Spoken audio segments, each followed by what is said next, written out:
Alrighty, ladies and gents. So, April 30, Gold Coast, Australia. Over the Top 2, or the homage to Over the Top. A replica tournament happening here in Australia. It's the biggest tournament that Australian arm wrestling has ever had. And I wanted to talk about who's going to win it. It's not entirely clear. It's not entirely as clear-cut as most people, or many people, are thinking. Of course, a lot of people are thinking and just assuming that Lachlan Adair will win it. And I can forgive you for thinking that. He is the overall number one ranked arm wrestler in Australia. And, yeah, put two and two together. Makes sense, doesn't it? But it's not so clear for a number of reasons. First reason is a gentleman named Mateo Rangi Hetamoris. Mateo Rangi Hetamoris is New Zealand's 10 times national champion. And he's actually currently the open weight, super heavyweight, whatever you want to call it, Oceanic champion as well. It's been some time since that's been fought for, but he is that champion.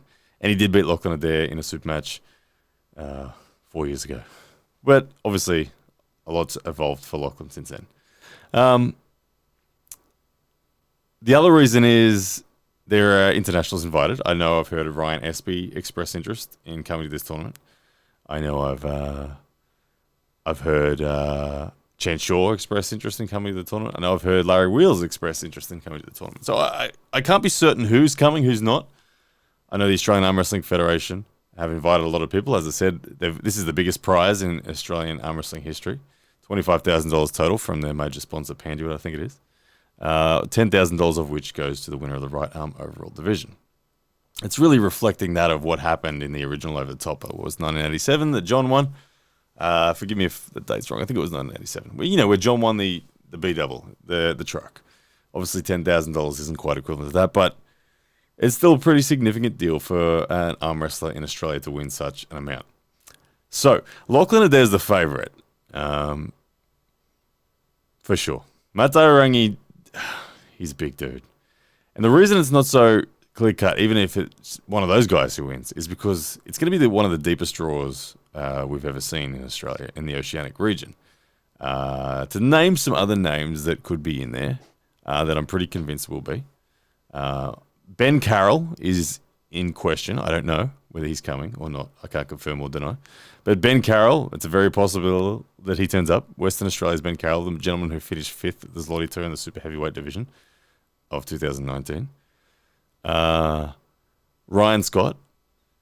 Ryan the Milkman Scott from WA, former ranked number one in Australia. He was dominant for a long time. A man who's taken rounds off Ron Barth and whatnot. He's beaten Mateo Rangi Hetamoris plenty of times. I can see him there. Mario Tsembakis, if you guys don't know who Mario is, he went to the USA recently. He did fantastic, beat Cody Sperm Merritt, beat Mega Mike in a super match on the right. Strong dude, real strong dude. He's in it. Fatali Mateo, another guy that's built like Maui from Moana, that is. You got Big Marcus Atirai, monstrous man. He was described by Devin Larratt, and I know Devin has said this about many people, but when Devin met Marcus Atirai maybe 4 or 5 years ago, he described Marcus as the strongest novice he's ever gripped. Strongest non-arm wrestler he's ever felt. Marcus is a huge man, 160 kilos. Just huge in every sense of it, and incredibly strong. You got Brett Coots. Brett Coots in a hook he's just famous for ruining everyone's day. You get stuck in a hook with him, even if you get through him, the rest of your tournament's ruined. Because Brett has more endurance and rotation in the hook than really anyone else in the country. You've then got Guntas Baikovs might turn up. Guntas Baikovs, a former Latvian super heavyweight national champion and European place getter. He could turn up. Have I said Jordan Davis yet? I'm not sure if I have. Jordan Davis, of course. He's pushing his weight up as high as he can get it. He's hunting that $10,000. Hand control king here in Australia, Jordan Davis. Then, of course, you've got myself. You can see it's a deep draw. And I wanted to express why anyone can win this. I really do think that anyone could win this. It's so much going to depend on the draw. If they seed the draw, Mateo Rangi will be seeded 1. If they seed the draw off their old ranking system, it throws a whole spanner in the works. It'd be Mateo Rangi 1, Ryan Scott 2, Brett Coots 3, me 4. Lachlan Adair would be like 7 or something. So I don't think they're going to do that because it's skewed. Will they do the random draw? The random draw could cause nightmares for some of the favourites. Of course, there's going to be probably another at least 15, 20 people in the draw as well. So you're not going to want killers against killers in round 1. So they're going to seed it in some way, shape, or form. I think they're going to seed Mateo Rangi 1. They're going to seed Lachlan 2. They're going to seed Ben Carroll 3. They're going to seed me 4. They're going to seed Jordan Davis 5. Milkman 6. Mario 7. Fatali 8. List goes on. But how this tournament is drawn is probably the biggest factor. I do think that Lachlan Adair is beatable by a number of people if he has a massive war with Mateo Rangi Hitamoris, for instance. Mateo Rangi Hitamoris, 165 kilos, 23-inch arms or some crazy nonsense like that. His hands are thick, and no matter who you are, holding onto Mateo Rangi is difficult. So it may be very difficult for Lachlan as well.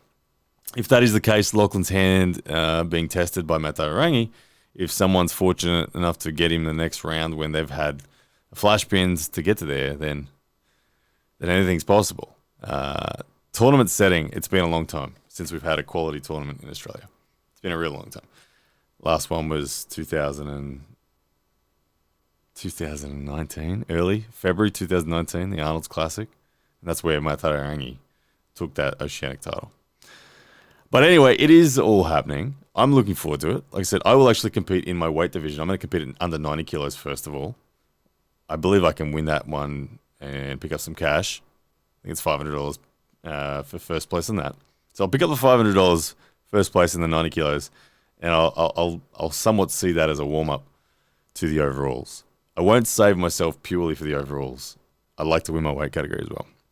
So I'll win the weight category in the 90s, and then I'll throw my hat in the ring, and if the draw goes my way, anything's possible. I personally hope I get to face Brett Coots. I've never faced him, or haven't faced him in a long, long, long time. He's one of the few gentlemen I've never beaten in Australia. I'd like to face Milkman Ryan Scott once again, just to give him that chance at revenge. I'd like to face Mateo Rangi.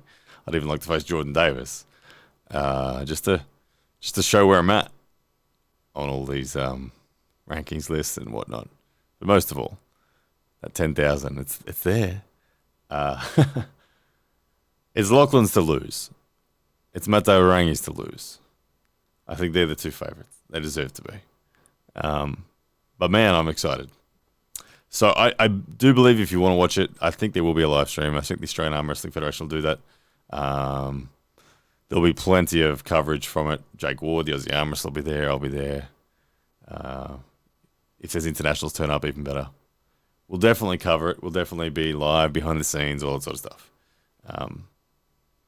But anyway, big stuff coming in Australia over the top. April 30.